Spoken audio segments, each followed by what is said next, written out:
Rezultati preliminar zgjedhor tregoi për befasi në shumë komuna, me që disa parti dështuan edhe në bastione.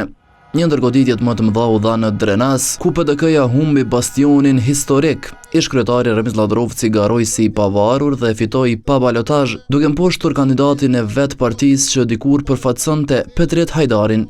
Ndërkohë surprizë u regjistrua edhe në Fushë Kosovë, pas 2 dekadash qeverisje të LDK-s, vetëvendosje doli forca e parë, edhe pse kjo komunë do të shkojë në balotazh. Historia ngjashme që edhe në Pej, ku LDK-ja megjithse arriti të fitojë në rundin e parë, në balotazh do të përballet me vetëvendosjen.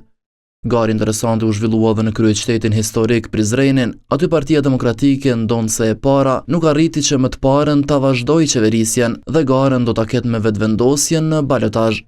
Megjithatë, njohësit e politikës vlerësojnë se procesi zgjedhor që e goxhai për afërt me atë të 4 viteve më parë sa i përket vendeve të para. 3 komuna pra shkuan pa balotazh dhe Gjilani për pak, me tendenca që ta marrë dhe Fushë Kosovën sepse ka një përsi. Nga ana tjetër, Liga Demokratike duket që po i mban të gjitha komunat që i kishte me përjashtim të Fushë Kosovës që nuk dihet akoma fati i saj, kurse Partia Demokratike po ashtu po i mban. As Aleanca për Ardhmërinë e Kosovës nuk pati ndonjë mbyllje të lehtë të garës.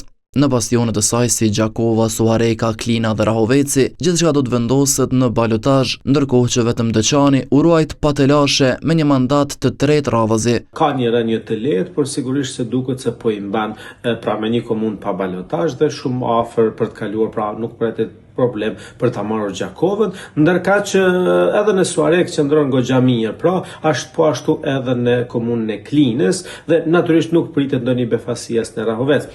Garë interesante ishte edhe në kryeqytet, ku balotazhi do të jetë mes LDK-s dhe vetëvendosjes, që dallimi mes tyre është 730 vota.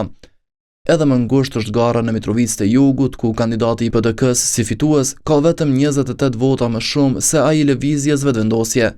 Por për atë që ngjau në Mitrovicë, kryetari i vetëvendosjes Albin Kurti kërkon angazhim të organeve të drejtësisë, me që rezultati doli ndryshe nga exit pollet.